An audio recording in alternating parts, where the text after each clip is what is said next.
Анх мөнхийн зул бадамлсан, эрх чөлөөний зол бадарсан, их хором минь чамдан би, их шиг найрган эгнэгт барьяастай.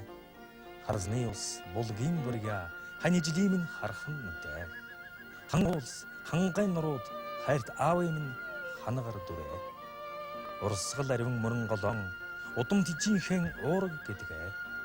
Уртын дуу уянгат хууран, ухаан тардынхан хоолой гэдгээ. Нүрсэн цэцэг эрзүүлдэг, өргөн сэтгэлэн талаарж ишдэг, өрнөн хөгжил минь өсгөн жаргалтай, өв соёл минь өвдийн сургаалтай. Өлгийгэн орхиод хүүхэд өстөгч, үүрэн мартаад ангаа хай нисдэгч, наран гэрэлт их ном бид насан үрд хайрлаж явдаг.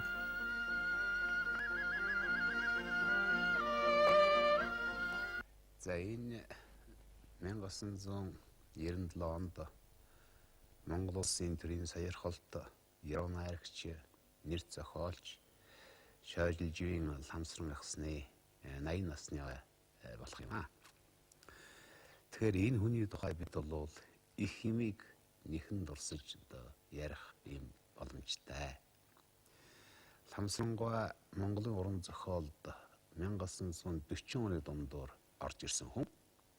Анхных нь бүтээл нь бол 1944 онд Намсгийн үнэн сонин тэмлэгдсэн хамгийн залхиш хар мангасыг Эрэлхэг Балбаатар дарсны үлгэр гэсэн үлгэр найргал байсан.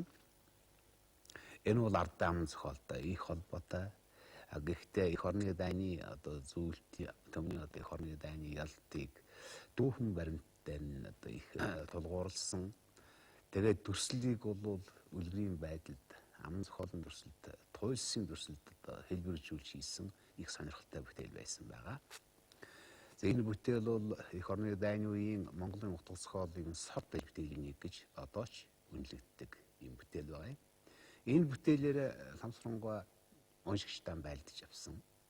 Монголын уран зохиолч шууд Яруу найрагч гэдэг их алдар авч орж ирсэн юм хүн. Тэгээд альва зохиолч уран бүтээлч хүнийг одоо харж байхад уран бүтээлийн зохиол намтрын бага нас гэж бас нэг юм байдаг л да. Ламсрангуйд бол тийм бага нас байхгүй. Шууд анхныхаа бүтээлээр бол тэр жинхэнэ эрийн цайн төрсэн нэрт Яруу найрагч гэж ингэж орж ирсэн юм хүн байна.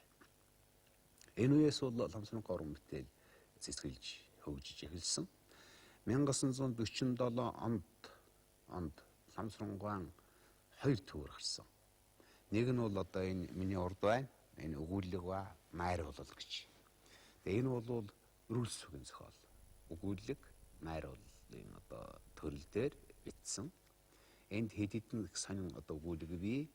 Тэр хоёр нөхөрч гэж яах шиг, саашгаач гэж яах шиг. Тэгээд тэр ойдуу гэдэг энд их сонин өгүүлгүүд байдгийг.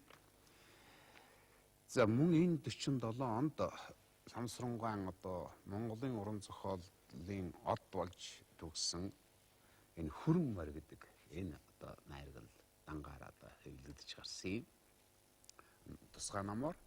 Тэгээ энэ номынхаа төгсгөлд бол энэ номынхаа энэ Хүрэн морийн эхлэлд бол намайг төрүүлээд нас барсан ихэн дурсан санж энэ найргалыг бичлээ гэсэн ийм үг шигдсэн байдаг. Төгсгөлд нь бол төгсөөгүй гэж тавьсан. Үргэлжилтэй гэсэн санаагаар хийсэн ийм найргал байгаа.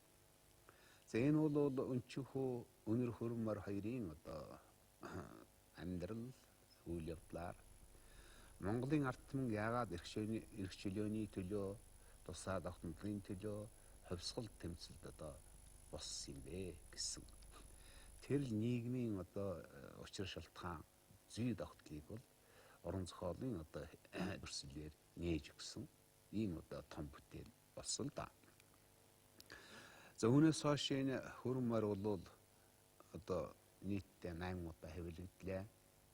За ингэж олон хэвлэгдсэн зохиол Монголд бол бас л цөөхөлдөө.